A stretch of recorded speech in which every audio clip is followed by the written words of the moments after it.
ग्रामीण क्षेत्रों की कैलोरी आवश्यकताओं को शहरी क्षेत्रों से अधिक मानी गई। क्यों मानी गई? क्योंकि ग्रामीण क्षेत्रों के लोग खेती करते हैं, खेती में बहुत अधिक परिश्रम की आवश्यकता होती है, इसलिए ग्रामीण क्षेत्रों की कैलोरी आवश्यकता शहरी क्षेत्रों से अधिक मानी गई। ग्रामीण क्षेत्रों में कितना माना गया? 2400 कैलोरी प्रति व्यक्ति प्रतिदिन और शहरी क्षेत्रों में 2100 कैलोरी प्रति व्यक्ति प्रतिदिन। अनाज आदि के रूप में इन कैलोरी आवश्यकताओं को खरीदने के लिए प्रति व्यक्ति मौद्रिक व्यय को कीमतों में वृद्धि को ध्यान में रखते हुए समय समय पर संशोधित किया जाता है। यानी कि अनाज का मूल्य कम है या अधिक है, इस आधार पर अनाज आदि के रूप में इन कैलोरी आवश्यकताओं के मूल्यों में समय समय पर संशोधन होता है। इन परिकल्पनाओं के आधार पर वर्ष 2011-12 में किसी व्यक्ति के लिए निर्धनता रेखा का निर्धारण ग्रामीण क्षेत्रों में 816 रुपए प्रति माह तथा शहरी क्षेत्रों में 1000 रुपए प्रति माह किया गया है। यानी इन परिकल्पनाओं यानी जो ऊपर दिया गया है महंगाई आदि के हिसाब से इन परिकल्पनाओं के आधार पर 2011-12 में किसी व्यक्ति के लिए निर्धनता रेखा का निर्धारण ग्रामीण क्षेत्रों में 816 रुपए प्रति माह तथा शहरी क्षेत्रों में 1000 रुपए प्रति माह किया गया।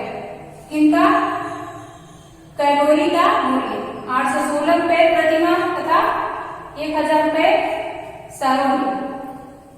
इस प्रकार ग्रामीण क्षेत्रों में रहने वाला 5 सदस्यों का परिवार जिनकी आय 4080 रुपए से कम है वो गरीबी रेखा से नीचे आएंगे, यानी कि वो गरीबों की श्रेणी में आएंगे।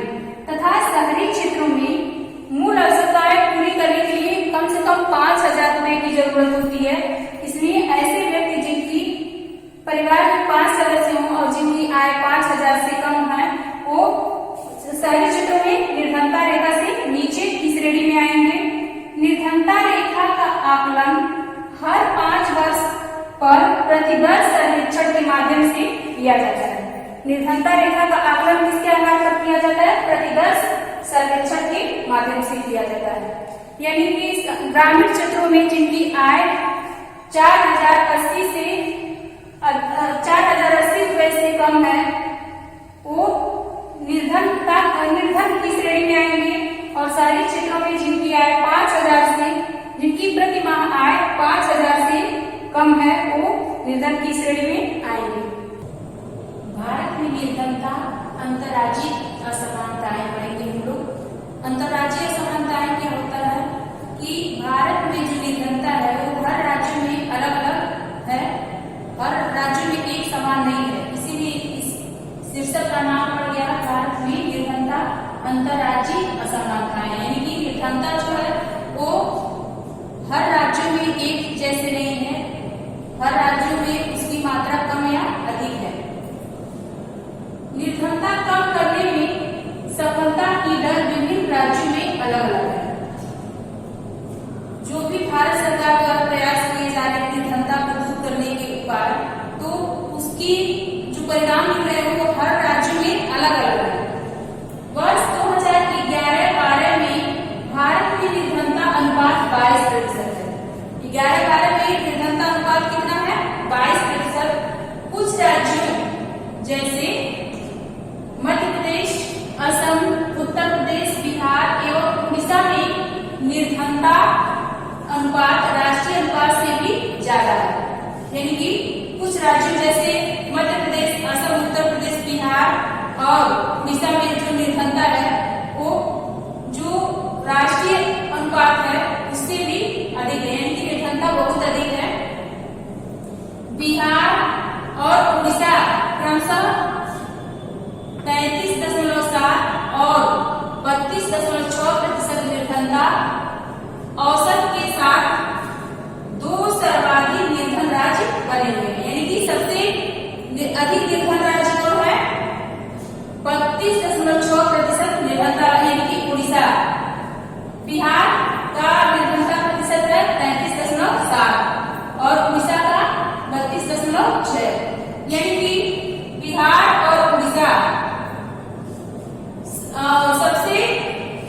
अधिक निर्धन राज्य बने हुए हैं। कहाँ पे? भारत में। भारत के राज्यों में बिहार और उड़ीसा जो है वो सबसे अधिक गरीब राज्य हैं। ओडिशा, मध्य प्रदेश, बिहार और उत्तर प्रदेश में ग्रामीण निर्धनता के साथ नगरीय निर्धनता भी है। कहाँ पे? उड़ीसा, मध्य प्रदेश, बिहार और उत्तर प्रदेश, 4 राज्यों में ग्रामीण निर्धनता के साथ साथ शहरों में भी निर्धनता अधिक है। केरल, महाराष्ट्र, आंध्र प्रदेश, तमिलनाडु, गुजरात, पश्चिम बंगाल में निर्धनता में गिरावट आई है। कौन से राज्य में? केरल में। केरल जो साक्षरता दर सबसे अधिक है वो राज्य है केरल, यहाँ निर्धनता में कमी आई है। फिर महाराष्ट्र में, आंध्र प्रदेश में, तमिलनाडु में, गुजरात में और पश्चिम बंगाल में। भारत सरकार के प्रयासों के फलस्वरूप इन राज्यों की निर्धनता में कमी आई है। अब इन राज्यों में निर्धनता में कमी किस कारण आई है इसको देखते हैं। विभिन्न राज्यों में निर्धनता में कमी के कारण क्या है? केरल में निर्धनता किस कारण से कम हुई है? मानव संसाधन एवं विकास की वजह से। केरल में जो निर्धनता में कमी आई है वो मानव संसाधन एवं विकास की वजह से कमी आई है। पंजाब, हरियाणा में उच्च कृषि वृद्धि दर से, यानी कि पंजाब और हरियाणा 2 राज्य ऐसे हैं जहां उच्च कृषि दर में वृद्धि हुई है, जिसके कारण वहां गरीबी में कमी आई है। और पश्चिम बंगाल में भूमि सुधार उपायों से गरीबी कम हुई है।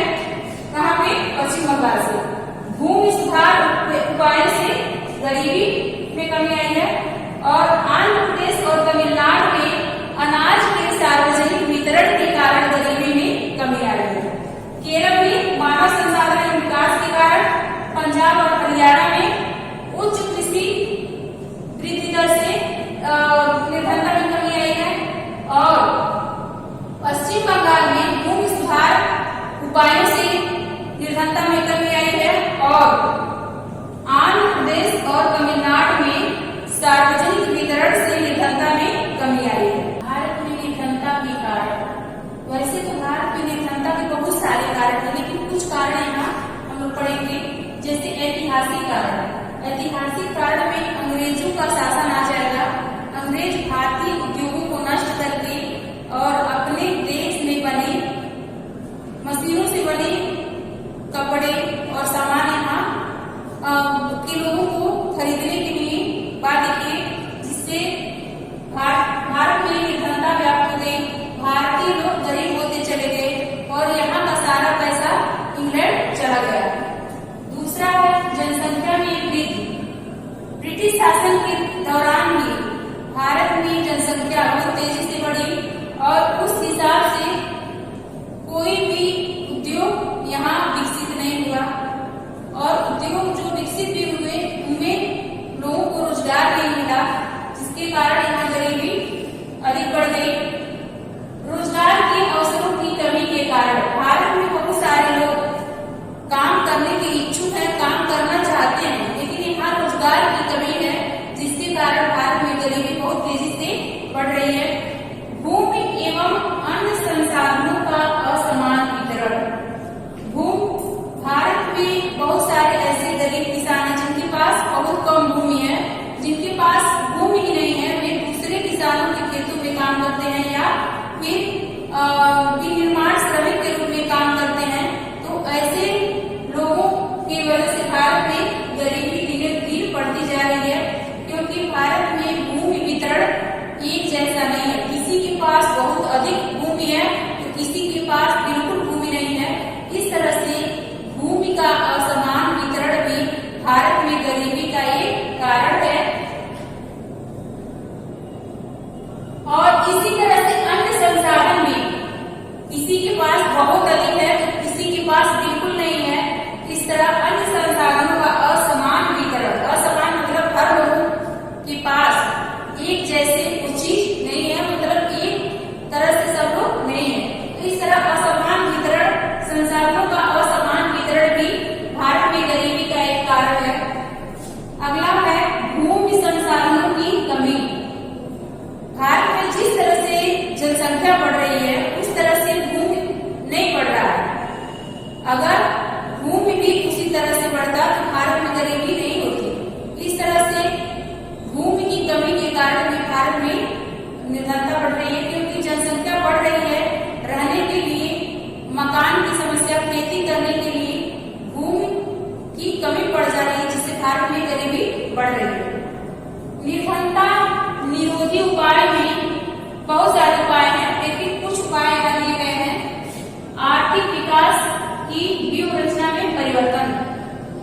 पहले से जो आर्थिक विकास के लिए व्यू बना है उसमें परिवर्तन करके समय के अनुसार उसमें बदलाव लाकर निर्धनता को दूर किया जा सकता है। निरोधी का मतलब दूर करने से है। भूमि सुधार कार्यक्रम बनाकर, यानी कि भूमि, जिस भूमि पर कुछ उगता नहीं है, कोई भी फसल नहीं उगती है, तो वहां भूमि सुधार करके अन्य फसलों को उगाया जाना चाहिए। माना कि धान और गेहूं की फसल नहीं उग रही है, तो वहाँ अन्य फसल जैसे मक्का, बाजरा, इस तरह से कुछ और अन्य फसलें गन्ना आदि उगा सकते हैं। और यह कैसे संभव है? भूमि सुधार के द्वारा, सामाजिक सुरक्षा व्यवस्था के द्वारा। सामाजिक सुरक्षा देकर हम भारत में निर्धनता को कम कर सकते हैं। रोजगार में वृद्धि के द्वारा, यानी कि जितने भी लोग बेरोजगार हैं उनको रोजगार देकर निर्धनता को कम किया जा सकता है। भारत में कीमत वृद्धि पर नियंत्रण। वस्तुओं की कीमतें दिन प्रतिदिन बढ़ती जा रही हैं, उन पर नियंत्रण लगाकर भारत सरकार द्वारा उन पर नियंत्रण लगाकर भारत में गरीबी को कम किया जा सकता है। उत्तराधिकार कानूनों में परिवर्तन करके। उत्तराधिकार कानून क्या है कि पूरे संपत्ति पर पिता का अधिकार होता है। अगर इस उत्तराधिकार कानून में थोड़ा बहुत परिवर्तन कर दिया जाए तो परिवार के अन्य सदस्यों का भी उसमें अधिकार होगा, जिससे गरीबी दूर किया जा सकता है। परिवार नियोजन कार्यक्रमों पर जोर देगा। परिवार नियोजन कार्यक्रम, यानी कि परिवार में बच्चों की संख्या कम करके हम भारत में निर्धनता को कम कर सकते हैं, यानी निर्धनता को दूर कर सकते हैं। परिवार नियोजन क्या है?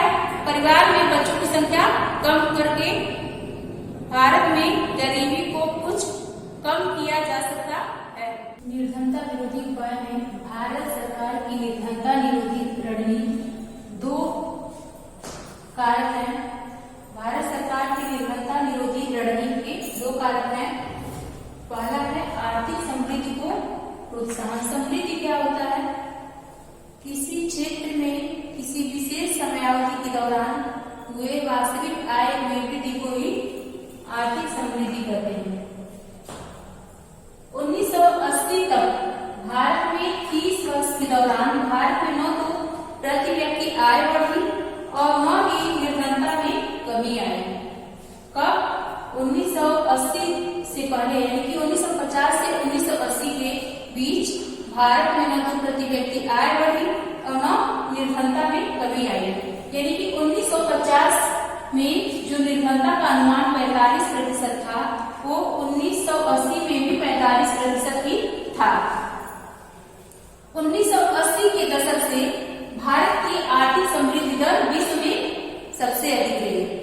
आर्थिक समृद्धि का मतलब बताया है किसी क्षेत्र में किसी विशेष समयावधि में हुए वास्तविक आय में वृद्धि से है। आर्थिक समृद्धि का मतलब क्या है? किसी क्षेत्र में किसी समयावधि में हुए वास्तविक आय में वृद्धि से है। 1980 के दशक से भारत की आर्थिक समृद्धि विश्व में सबसे अधिक रही। 1970 के दशक के करीब 3.5% औसत से बढ़कर 1970 में कितना रही आर्थिक समृद्धि? 3.5, यानी कि भारत की प्रति व्यक्ति आय 3.5 रही प्रतिशत रही औसत से बढ़कर, और कितना बढ़ी? 1980 से 90 के बीच में 6 के करीब में पहुंच गई। क्या? आर्थिक समृद्धि दर। यह दर निर्धनता को कम करने में महत्वपूर्ण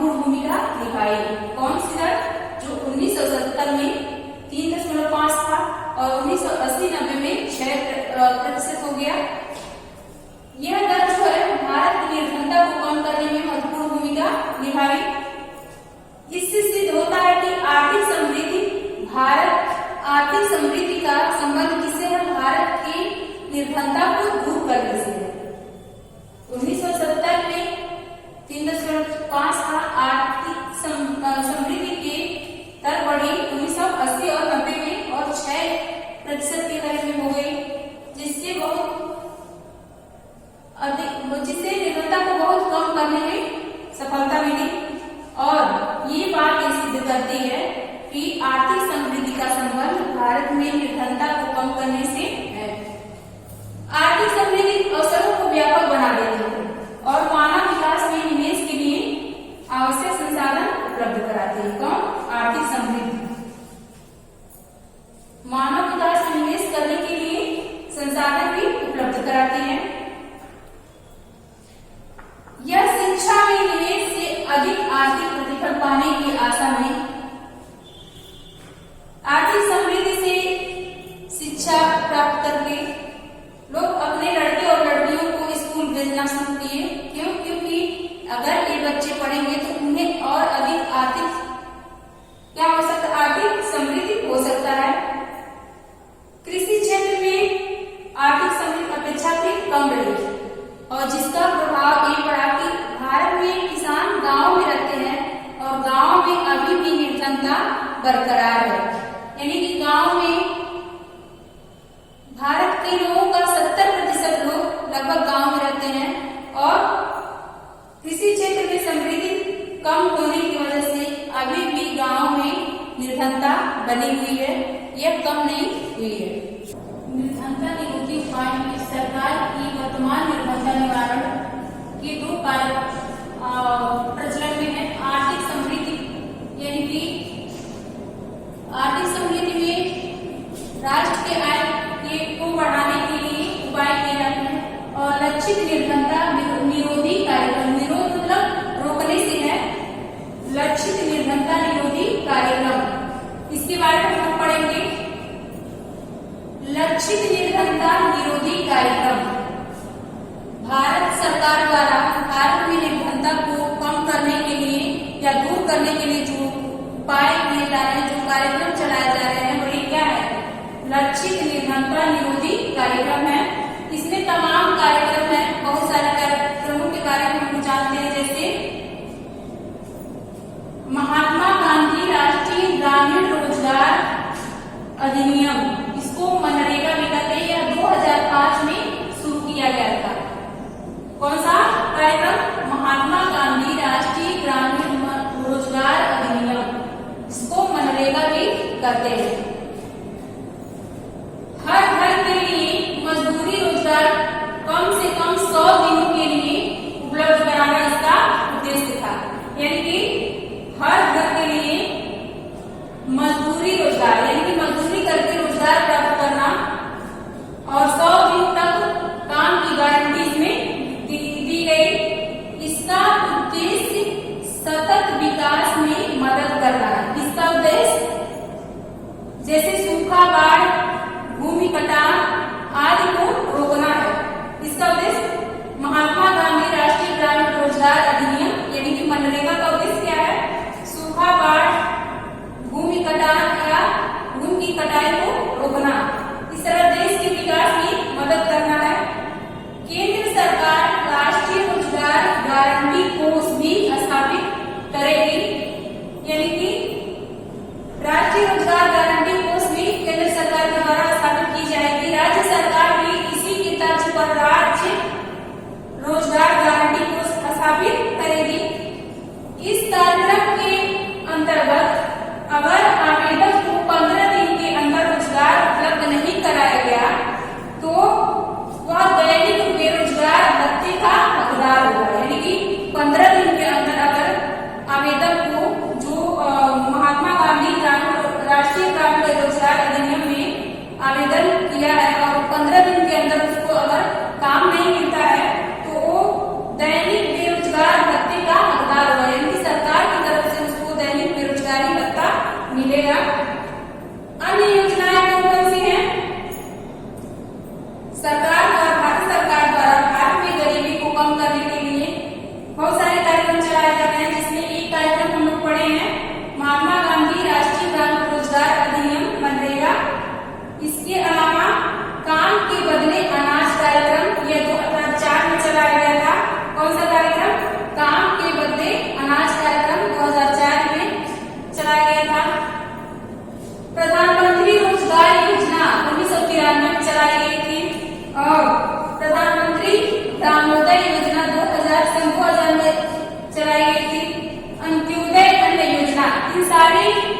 कार्यक्रमों के द्वारा भारत में निर्धनता को कम करने के लिए या समाप्त करने के लिए प्रयास किए जा रहे हैं और काफी हद तक भारत में निर्धनता में कमी भी आई है।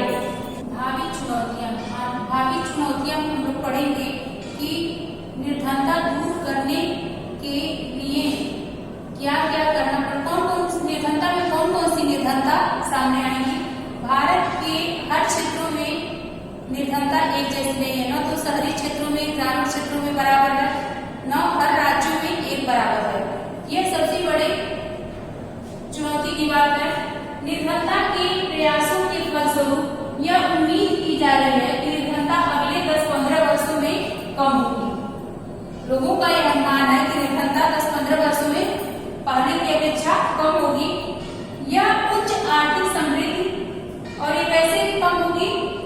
उच्च आर्थिक समृद्धि, सार्वजनिक निःशुल्क प्राथमिक शिक्षा पर जोर देकर, जनसंख्या वृद्धि में कमी करके, महिलाओं और समाज के आर्थिक रूप से कमजोर वर्गों के बढ़ते सशक्तिकरण से के कारण यह संभव हो सकेगा। यानी कि अगले 10-15 वर्षों में निर्धनता कुछ कम होगी और उस कम करने के कारण होंगे आर्थिक समृद्धि, सार्वजनिक निःशुल्क प्राथमिक शिक्षा पर जोर, जनसंख्या वृद्धि में कमी, महिलाओं और समाज के आर्थिक रूप से कमजोर वर्गों के बढ़ते सशक्तिकरण के कारण ये संभव हो सकेगा। क्या? निर्धनता में कमी। लोगों के लिए निर्धनता की आधिकारिक परिभाषा उनके केवल एक सीमित भाग पर लागू होती है। तो कौन सा भाग है? यह न्यूनतम जीवन निर्वाह के उचित स्तर की अपेक्षा जीवन के न्यूनतम स्तर के विषय में है। यानी कि जीवन के उचित स्तर की अपेक्षा जीवन के न्यूनतम स्तर के विषय में लोग सोचते हैं कि न्यूनतम स्तर अगर है तो ये निर्धनता रेखा के नीचे है। बुद्धिजीवियों की राय है कि निर्धनता की अवधारणा का विकास मानव निर्धनता तक कर देना चाहिए। हो सकता है सब लोग अपना भोजन जुटाने में समर्थ हो, लेकिन इसके साथ साथ ये भी देखना होगा क्या उनके पास घर है, शिक्षा की व्यवस्था है, स्वास्थ्य सुविधाएं हैं, क्या उनमें लिंग में भेदभाव या जातिगत भेदभाव नहीं है। ये सब निर्धनता के ही कारक हैं और इनको दूर करने के उपाय भी किए जाने चाहिए, तभी भारत से निर्धनता कम की जा सकती है। भारत में निर्धनता में इन कारकों का बहुत ज्यादा योगदान है, जैसे ऊंच नीच की भावना, शिक्षा, स्वास्थ्य,